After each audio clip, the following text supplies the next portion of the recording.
एक सहाबी था हुजूर का, उसका ज़ाहिर नाम था। वो देहात की तरकारियाँ लाता और मदीने में बेचता, और हुजूर अलैहिस्सलातु वस्सलाम शहर की चीज़ें उसे तोहफे में देते। एक दिन वो कोई चीज़ बेच रहा था, हुजूर पीछे से गए और चुपके से जाके उसकी आंखों पे हाथ रख लिया। ये कभी आपने भी किया होगा। इसको कहते हैं कोली भरना। जब आपका कोई गूढ़ा दोस्त हो, बड़ा जानी और जिगरी, जिससे आप बड़े फ्रैंक हो, तो फिर वो बैठा हो और आप पीछे से चुपके से जाके उसकी आंखों पे हाथ रख लेते हैं, और फिर वो बोलता है कि कौन है, और आप ये देखना चाहते हैं कि मेरा नाम किस नंबर पे आता है। बात तो करता है कि जनाब तुझे ही याद रखता हूं, तो आज मैंने हाथ रखे हैं, तो जाहिर अपने करीबी दोस्तों का नाम लेगा, तो मैं किस नंबर पे आता हूं। तो किसी की कोली भरने का मतलब ये होता है, मैं देखूं तो सही इसको मेरे से मोहब्बत कितनी है। तो अल्लाह अकबर, वो बैठा था, हुजूर पीछे से गए, चुपके से जाके उसकी कोली भर ली। अब हुजूर के हाथ आंखों पे आए हों और सीने तक ठंड ना गई हो, ये कैसे हो सकता है। उसको ना पता चला हो कि हुजूर है।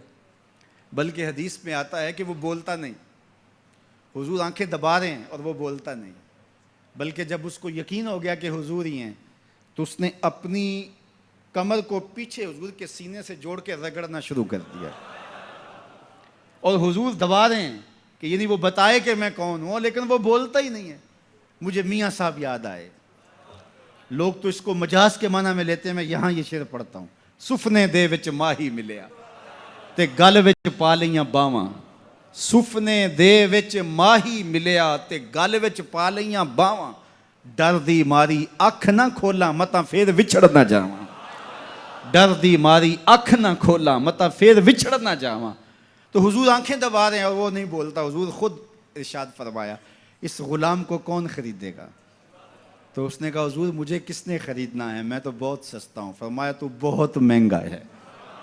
अल्लाह अकबर, तू अल्लाह के यहाँ बहुत महंगा है। तो हुजूर यूं भी प्यार किया करते थे।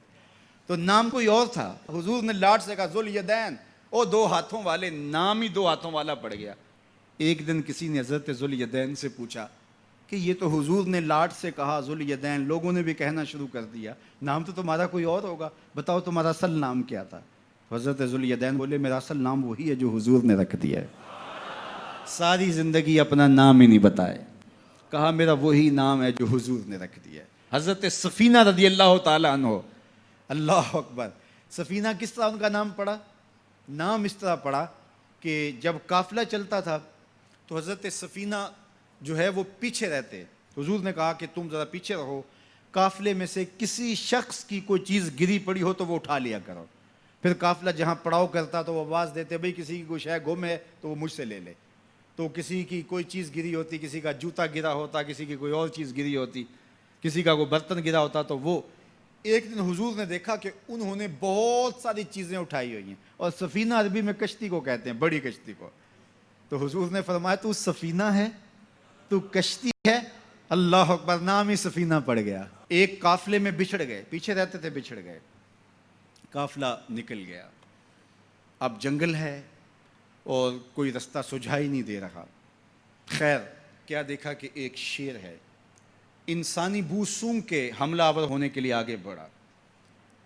तो शेर जब करीब आया ना और हमला करने लगा, तो हजरत सफीना ने शेर को क्या कहा, सुन लो जरा। शेर को मुखातब हो के उसकी आंखों में आंखें डाल के कहा, या अबल हारिस आना मौला रसूलुल्लाह सल्लल्लाहु अलैहि वसल्लम। ऐ जंगल के बादशाह सुन, मैं रसूलुल्लाह का गुलाम हूं। बस आपके कहने की देर थी, उसने दुम हलाना शुरू कर दी, और वो आगे आगे चलता था। रावी लिखता है कि वो आगे आगे दौड़ता था और आवाज़ें निकालता था, और अगर और कोई जानवर होता तो उसको भी कहता पीछे हटो। वो प्रोटोकॉल गाड़ी नहीं होती, वो प्रोटोकॉल के तौर पे आगे आगे चल रहा था, यहाँ तक के काफिले तक पहुँचा के फिर वापस आता है। जो खुदा और रसूल का हो जाता है, ज़माना उसका हो जाता है।